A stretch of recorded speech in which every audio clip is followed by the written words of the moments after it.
आप सिरोही के ऐसे स्थान पर खड़े हैं जो हम चाहें तो पर्यटन का बहुत सुंदर स्थान बन सकता है।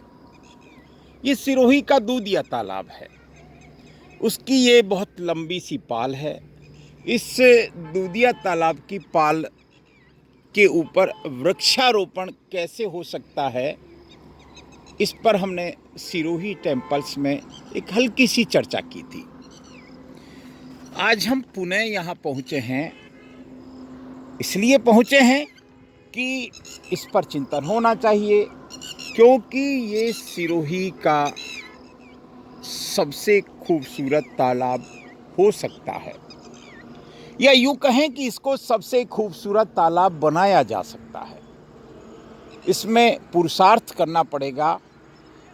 तालाब खोद के छोड़ दिया, उससे ये तालाब खूबसूरत नहीं हो सकता, ये सत्य है।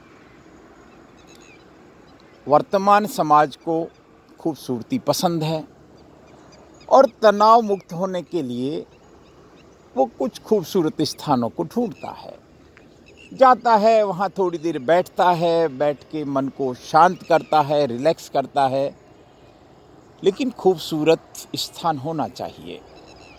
खूबसूरत स्थान वो होता है जहाँ पानी की लहरें चलती हों, अर्थात तालाब हो। खूबसूरत स्थान वो होता है जहाँ फलदार छायादार वृक्ष हों। खूबसूरत स्थान वो होता है जहाँ पक्षियों की भरमार हो। लेकिन ये जो दृश्य है ना, ये खूबसूरत नहीं है। अब इस खूबसूरती की चिंता कौन करेगा?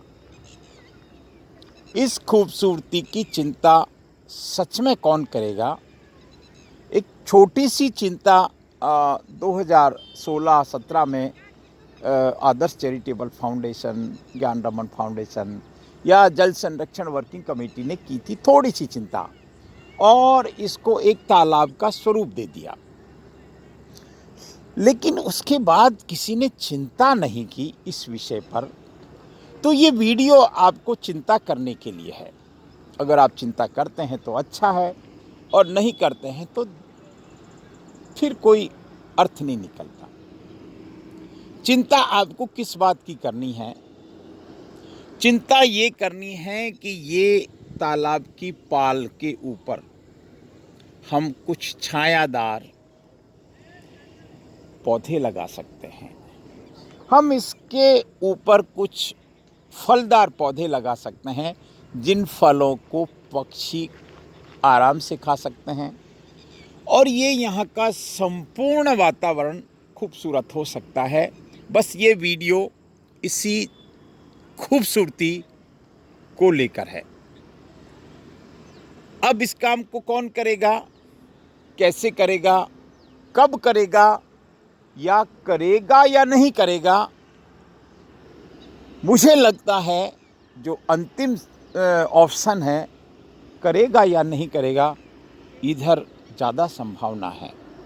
क्योंकि कौन करेगा, कब करेगा, कैसे करेगा, फिर भी ये चर्चा हम इसलिए कर रहे हैं, अगर कोई सिरोही के संगठन, मैं तो कहूँ नगर परिषद, पहला हक नगर परिषद का बनता है। अगर नगर परिषद चाहे तो ये जैसे हम उदयपुर के कई झील देखते हैं, फतेह सागर आदि, आप फतेह सागर से तुलना नहीं कर सकते भले ही, लेकिन उसका अनुकरण तो कर सकते हैं। उसका अनुकरण तो कर सकते हैं साहब, उसका अनुकरण करने में कौन रोकता है आपको? आप इसकी पाल के ऊपर बहुत खूबसूरती से बगीचा बना सकते हैं, और उस बगीचे का टिकट लगा सकते हैं। उस बगीचे में यहाँ अगर ये तालाब भरी जाता है, लगभग भर इसलिए जाता है कि कालका जी के तालाब में भी पानी सूख चुका है 4 महीने पहले, लेकिन इसमें तालाब में पानी है, अर्थात ये काफ़ी अच्छा तालाब है। इस तालाब में किसी तरह की कोई गंदगी नहीं आती। सामने जो हम श्री माता जी का जो महातीर्थ देखते हैं, उसका पानी यहाँ आता है। लेकिन इसका जो सबसे भयानक स्वरूप है ना, वो ये है आप मान के चलिए मैं इसके अंदर से आया हूँ इतना लंबा चल के। पहले तो मैं इसकी लोकेशन बता दूँ।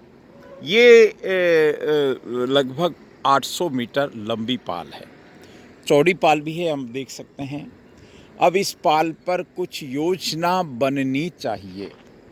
मैंने कुछ लोगों से बात की सिरोही में कि भाई इसको कैसे हम सुंदर बना सकते हैं। चर्चा चल रही है, चर्चा आगे बढ़ेगी, अच्छी बात है, और नहीं बढ़ेगी तो कोई बात नहीं, फिर देखेंगे, जीत दे रहे तो आगे फिर सोचेंगे। लेकिन मैं समझता हूँ इन बबूलों को साफ करके, मैं तो कहूँ जिला प्रशासन को इस बारे में सोचना चाहिए। जिला प्रशासन को सच में सोचना चाहिए कि इस खूबसूरती को हम और खूबसूरत बना सकते हैं। कुछ नहीं करना इसमें, जेसीबी से अंग्रेजी बबूल साफ हो जाएंगे, तारबंदी इसके चारों तरफ हो सकती है, पानी का कोई यहाँ से एक सिस्टम कर सकते हैं, और इसको सुभाष गार्डन की तरह बहुत खूबसूरत पार्क की पार्क के ऊपर गार्डन बना सकते हैं। लेकिन अभी का जो दृश्य है वो तो ये है कि हमको इन कांटों से बच बच के निकलना पड़ रहा है। अब ये बात अगर किसी के समझ में आती है तो ठीक है, और नहीं आती है तो हमने तो बता दिया साहब। मैं चाहूँगा कि हम इस पे गहराई से चिंतन करें।